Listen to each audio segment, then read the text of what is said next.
تاریخ مکۃ المکرمہ میں ہے، سیدنا عمر فاروق رضی اللہ تعالیٰ عنہ ایمان لانے سے پہلے بالکل نوجوانی کی کیفیت تھی، قافلے کے ساتھ ملک شام کا سفر کیا، بیت المقدس بھی گئے، قافلے اکٹھے چلتے تھے، ایک جگہ قافلے سے بچھڑ گئے تو فلسطین میں مسجد اقصیٰ کے ساتھ یوں ٹیک لگا کر حضرت عمر بیٹھے ہیں، ٹیک لگائی ہوئی ہے اور اپنے قافلے کی تلاش میں ہیں کہ وہ اپنا قافلہ نہیں مل رہا، تجارتی قافلہ۔ اسی اثناء میں ایک نوجوان آتا ہے، حضرت عمر کے سامنے یوں ٹھہرتا ہے، اس کے ساتھ بھی ایک دو بندے ہیں، وہ یوں تھوڑا نظارہ دیتا ہے، یوں نقش نین کو دیکھتا ہے، غور کر کے پوچھتا ہے آپ خطاب کے بیٹے عمر ہیں؟ حیران ہو گئے، میں مکہ مکرمہ کا باسی، بنو عدی کا نوجوان، اور یہ اتنے دور مسجد اقصیٰ، فلسطین، بیت المقدس، جہاں تہذیب و تمدن اور ثقافت بھی بدل جاتی ہے ایک دوسرے ملک میں جا کر۔ کہا جی ہاں، میری مہمانی قبول کرو گے؟ بھائی آپ کیا مہمانی کی بات کر رہے ہیں، میں اپنی پریشانی میں بیٹھا ہوں۔ کیا پریشانی ہے آپ کو؟ میرا قافلہ مجھ سے بچھڑ گیا ہے، میں اپنے قافلے سے دور ہو چکا ہوں، میں نے اپنے قافلے کے پاس پہنچنا ہے۔ کون سا قافلہ تھا آپ کا؟ نشانیاں دی۔ کہا جی ہاں، وہ قافلہ تو نکل چکا ہے، میں اسے دیکھ چکا ہوں۔ تو کہا بس یہ مہمانی کر لے، مجھے اس قافلے تک پہنچا دے۔ کہا میرے پاس ابلک نسل کا بہترین تیز ترین سری گھوڑا ہے، تمہیں اس گھوڑے پہ بٹھا کے چھوڑا ہوں گا، لیکن شرط ہے میری دعوت قبول کرو گے۔ ٹھیک ہے بھائی، اب تیری دعوت ہی قبول کرنی ہے تو ٹھیک، چلیں گا، چلو۔ گھر پہنچے ہیں، دعوت ہو گئی ہے، کھانا کھلا لیا۔ اس کے بعد جو اس زمانے کی دستاویز لکھی جاتی تھی، جو اس زمانے کے اسٹیمپ پیپر ہوتے تھے، وہ اٹھا کے لایا تو حضرت عمر فرماتے ہیں میں حیران ہوں، کیا کاغذ لے کر آئے؟ کہا یہاں ایک بات تو لکھ دو۔ کہا کیا لکھ دو؟ کہا جب تو اس علاقے کا حکمران بنے گا تو میری زمین پر ٹیکس نہیں لگائے گا۔ بھائی کیا مذاق کرتا ہے، میں خطاب کا بیٹا اونٹ چراتا ہوں، کوئی اونٹ چرانے میں اونٹ رہ جائے تو ابو تھپڑ مارتے ہیں، تو نے کیسے اونٹ چرائے ہیں، تجھے اونٹ چرانے نہیں آتے، تو میرے ساتھ مذاق کر رہا ہے؟ بھائی وہ گھوڑا نکال اور مجھے اپنے قافلے میں چھوڑا۔ کہ مذاق ہے؟ اچھا مذاق میں لکھ دو۔ تھوڑے حیران ہوئے، کیا بات ہے، آپ کیا کہہ رہے ہیں، آپ نے کس جنجال میں مجھے ڈال دیا؟ نہیں آپ لکھ دیں۔ اچھا یہ لو لکھ لو، جان تو چھڑانی ہے نا، لو۔ اس نے بڑے طریقے سے اسے بند کیا اور بڑے حفاظت سے رکھا، کہا چلیں۔ گھوڑا نکالا اور ابلک گھوڑے بٹھایا اور تیز ترین گھوڑا بھگاتے ہوئے ایک منزل پہ جا کے اس نشانی والے قافلے تک پہنچا دیا تو حضرت عمر پہنچ گئے۔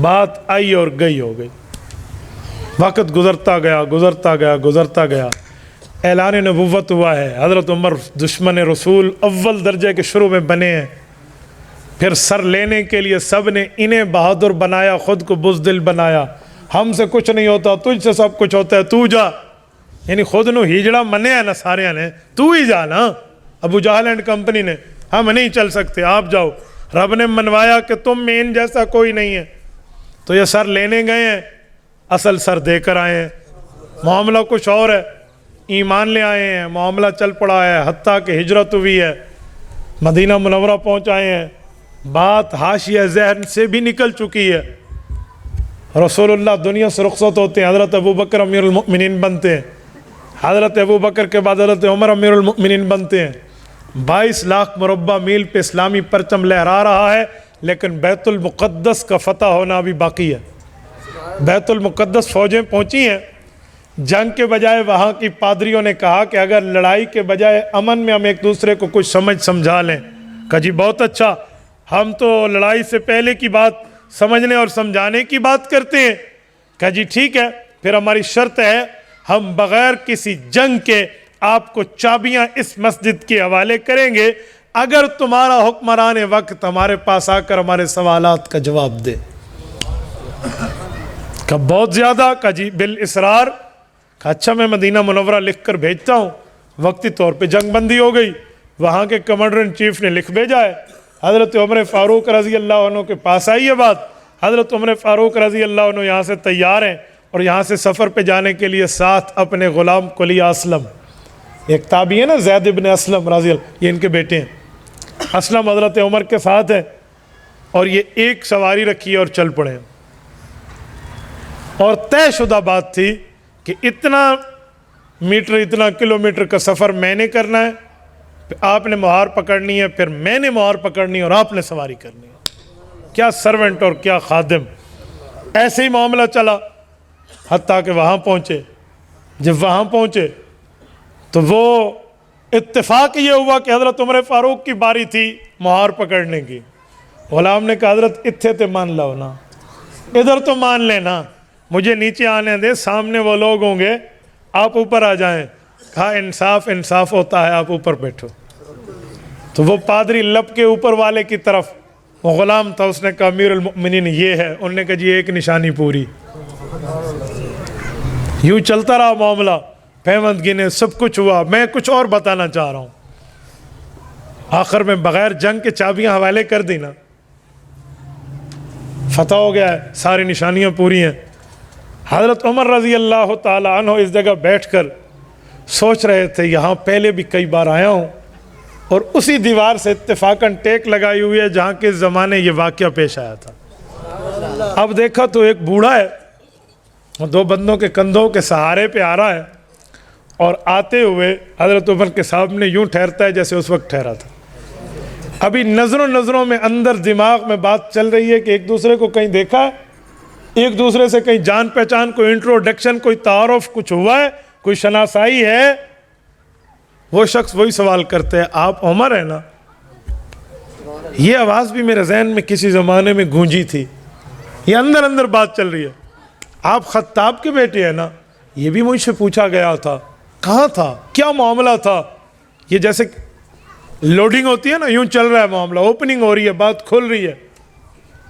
وہ شخص وہی دستاویز سامنے رکھ دیتا ہے جو اس زمانے کی تھی۔ اب تو معاملہ سامنے ہوا نا، تو حضرت عمر رضی اللہ عنہ نے اللہ اکبر کہا، اللہ تلک الایام نداولها بین الناس، لوگوں کے درمیان دن بدلتے رہتے۔ وہ معاملہ تو مذاق کا تھا، جان چھڑانی تھی، لکھ دو جان چھوٹی۔ اب تو عمر کا انصاف چلے گا، جس کے ایک کوڑے پہ مدینے کی زمین کا زلزلہ رکتا ہے، یہ نا انصافی کرے گا؟ اور جس کی آواز ساریہ بن زنیم رضی اللہ عنہ تک حوالے جاتی ہے، جس کے ایک خط پہ دریائے نیل چلتا ہے اور قیامت تک چلتا رہے گا، جس کی چادر کے ڈر سے ہررا کی آنکھ بجھ جاتی ہے، یہاں نا انصافی کا تصور۔ اب وہ کہہ رہے وعدہ پورا کریں۔ صحابہ کے شورا میں بات رکھی گئی کہ امیر المؤمنین وعدہ کو وفا کیا جائے۔ فیصلہ ہوا، ادھر وعدے کی وفا کی بات ہوئی ہے، اور ادھر بوڑھا جیسے انتظار میں ہو، کہا جی مجھے کلمہ پڑھا لیں، اور یہ ساری زمین جو آپ نے میرے لیے معاف کیا نا، یہ اسلام کے حوالے کر رہا ہوں۔ بوڑھے میاں معاملہ کیا تھا؟ کیسے کہا تو نے؟ کیا معاملہ؟ اس نے کہا میں نے انجیل اور تورات کو پڑھا ہوا تھا، تورات و انجیل میں رب نے بتایا جو آخری نبی آئیں گے وہ ایسے ہوں گے اور ان کے ساتھی ایسے ایسے ہوں گے، تو وہاں سے پڑھ چکا۔ اچانک یہاں سے گزرا، اپنے کام پہ جوانی کی زندگی تھی، آپ کو دیکھا تو حیران ہو گیا کہ جو شکلیں میں نے کتابوں میں پڑھی ہے وہ یہاں نظر آ رہی ہیں، تو وہ لکھوا لیا آپ سے۔ تو آج میں نے دیکھ لیا، آپ کا انصاف بھی دیکھ لیا، اسی لیے جو ہمارے پیغمبر ہم سے اپنی کتابوں میں وعدے کر گئے ہیں، آج اب ان پہ عمل پیرا ہو رہے ہیں۔ میرے دوستو، سیماہم فی وجوہہم من اثر السجود، ان صحابہ کے چہروں میں رب نے یوں ایمانی نشانیاں رکھی ہیں۔ تبارك الذي نزل الفرقان على عبده ليكون للعالمين نذيرا